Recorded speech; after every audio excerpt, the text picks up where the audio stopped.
So there's Stoic and Buddhist and some other philosophies that basically say that if you take the hard road, even Christian and Jewish philosophies that talk about taking the hard road, that broad and spacious is the large road or the easy road, and the hard road is narrow, crooked, and winding.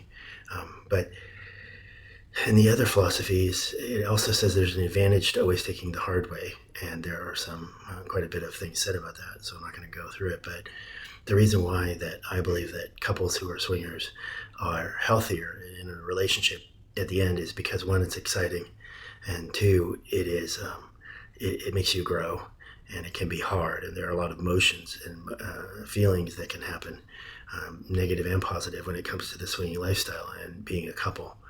So I'm not saying the road of being a swinging couple is easy, but that difficulty can create changes in you, and they're very subtle, and it can be created in your spouse, which makes you a change to a betterment.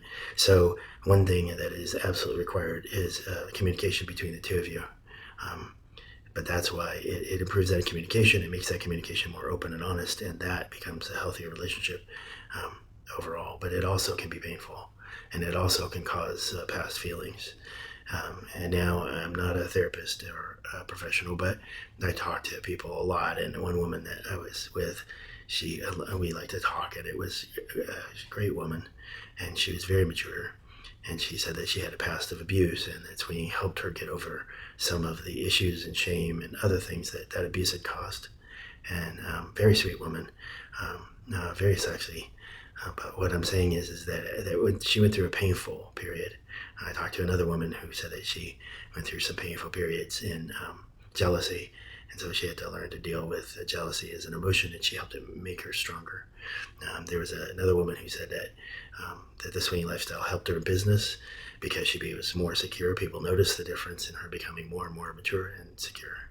Now, I've talked to men too, and men find it emotionally. Men are strange in this country. You have to realize what men have gone through with the machoisms and the pressures in school and sexual pressures, and how things are kind of anti-men in some ways. And so they've had to overcome a lot of problems, a lot of things about nudity and things about genitalia that they find exciting, but may have some issues from their past. And I talked to one guy. He said that he had never seen a man naked because he avoided the whole high school thing, and when he saw him, he was surprised by the shape and sizes.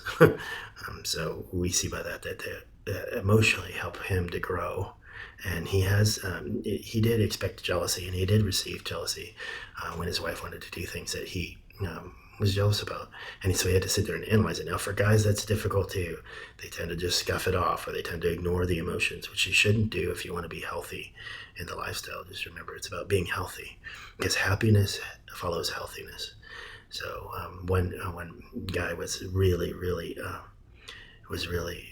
religious, and his wife wasn't, and he was heartbroken when he came across the idea of swinging. She did it. She suggested it. And so you need to also look at the emotions of that. So we're going to have some tips to help some people in the lifestyle.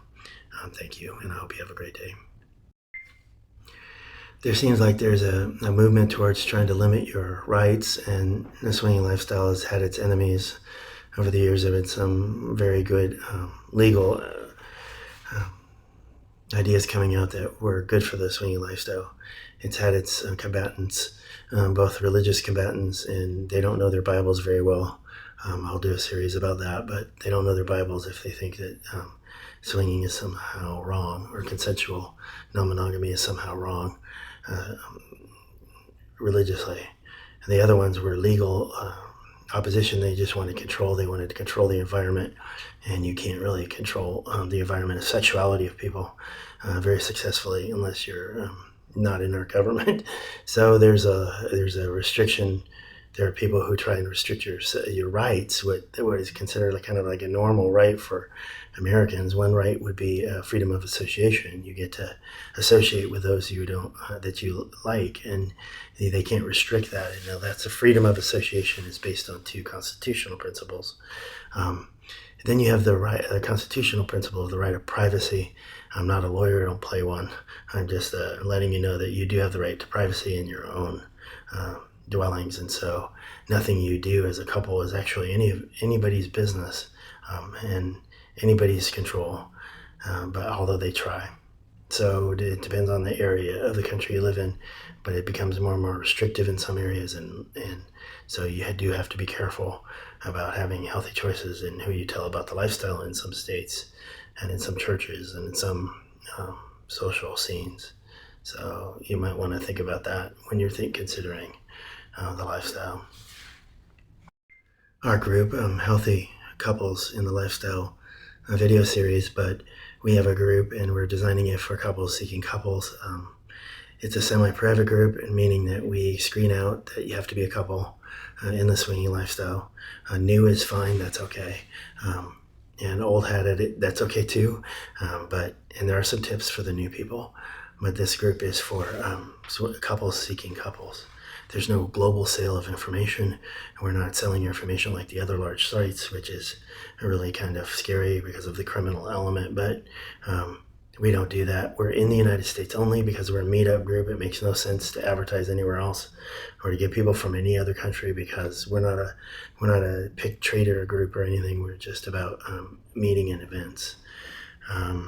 There's no fake or catfish. It won't do anybody any good to fake it because they won't be allowed in the events or parties.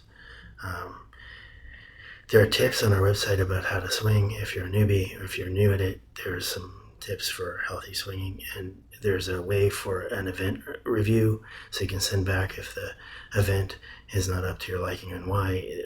That review page will be sent back to us so that we can track the really good hosts and those who make you feel very comfortable at their lifestyle event. Okay, thank you.